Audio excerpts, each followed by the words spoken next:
السلام عليكم ورحمة الله وبركاته. في قناة يوميات أسماء عدلي. أسماء عدلي جايلكم النهاردة بمصيبة، عملت حتة مصيبة لا يغتفر لها أبدا، بجد حركة مش عارفة غبية، حركة غبية.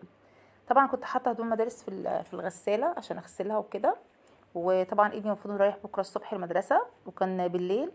فأنا عملت ايه بقى الحركة دي وانا بغسل في الهدوم، لقيت المفرش ايه محتاج يا دوبك كده غسلة خفيفة، قلت اما ارميه ايه في وسط هدوم المدارس اهو، ياخد له لفه كده وهو خفيف، ياخد له لفه كده وخلاص. اطلع عليه هدوم الاقيها كلها بالمنظر ده، بجد منظر لا احسد عليه، بجد بجد منظر بجد قبضني كده. طب انا اعمل ايه بكره في مدارس؟ طبعا فكرت في فكره حلوه قوي، هوريكم ايه اللي عملته بعد الفاصل، هوريكم ازاي خطوه بخطوه. السلام عليكم، لا تنسوا الاعجاب بالفيديو والاشتراك في القناة تشجيعا لنا لنستمر بنشر المزيد ان شاء الله. ورجعت لكم بعد الفاصل اوريكم بقى الفكره الجهنميه بقى بتاعت ايه، بتاعت اسماء. انا عندي ايه لزقه عريض، قلت يا اسماء ايه تعالي نحاول نشيل الوبره دي، لان الفرشه بتاعت اللي هي الوبر ما عملتش معايا الصراحه حاجه. كنا طول عمرنا متعودين ومتعلمين من صغرنا في فرشه للوبر، حاولت اعمل بيها لقيت مش بتلم قوي يعني. فقلت الافضل يعني بدل ما اسيب البنطلون ويبوظ على كده خساره طبعا، رحت مسكت اللزق العريض ده ولفيته على ايدي زي ما انتم شايفين كده. طبعا اللي بيصور ده صاحب البنطلون مهتم جدا بقى، يعني عبد الرحمن طبعا انتوا عارفينه، بيظهر معايا كتير في الفيديوهات. عبد الرحمن ده اصغر حاجه عندي، ف فواقف بقى بيصور معايا. انا بقيت اعمل ايه كده، طبعا كان مبسوط اني ما فكرت في الفكره دي. طبعا الفكره دي مش هتلاقوها في قناه اسماء عدلي بس. بصوا طلع بمنتهى السهوله، لان كانت عايزه اقول لكم الوبر ولا كانت كتير جدا، وبعدين منظرها بجد يخض. بس اللزق الصراحه حل المشكله.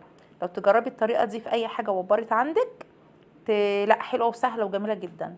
وعايزه بقى الكومنتات بتاعتكم ايه جميله بقى، اللي بقى الصراحه بتحفزني قوي يعني. لو عجبتكم الفكره ما تنسونيش بلايك، ما تنسونيش باشتراك في القناه.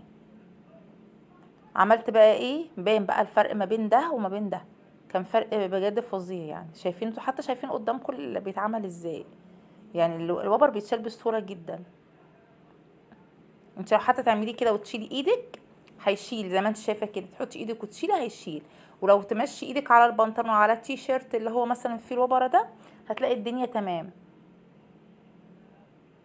اهي ايه رايكم في الفكره دي؟ عظيمه ها، عبقريه. من اتلف شيء فعليه باصلاحه، فلازم طبعا اصلح اللي انا تلفته اللي انا بوظته ده كده. بصوا كل الوبره طلعت دلوقتي خلاص، بقت هي دي الحل الوحيد ليا ان انا اشيل وبر اي حاجه، اللي هو اللزق ده الصراحه يعني. خلصت طبعا البنطلون وعبد الرحمن كان مبسوط جدا، وتاني يوم راح المدرسه عادي بيه. انا كنت شايله هم ان هو رايح الصبح المدرسه. جايه بالليل بقى، طب اعمل ايه، اسوي ايه؟ هو الحل الوحيد كان اللزق ده. بصوا طريقته، تلف على الايد كده وتمشي على البنطلون او على التيشيرت. ايه رايكم في الفكره دي؟ وتغيريها اول ما تحسي ان هي مالت وبره زي كده، تغيريها بجد في منتهى الجمال.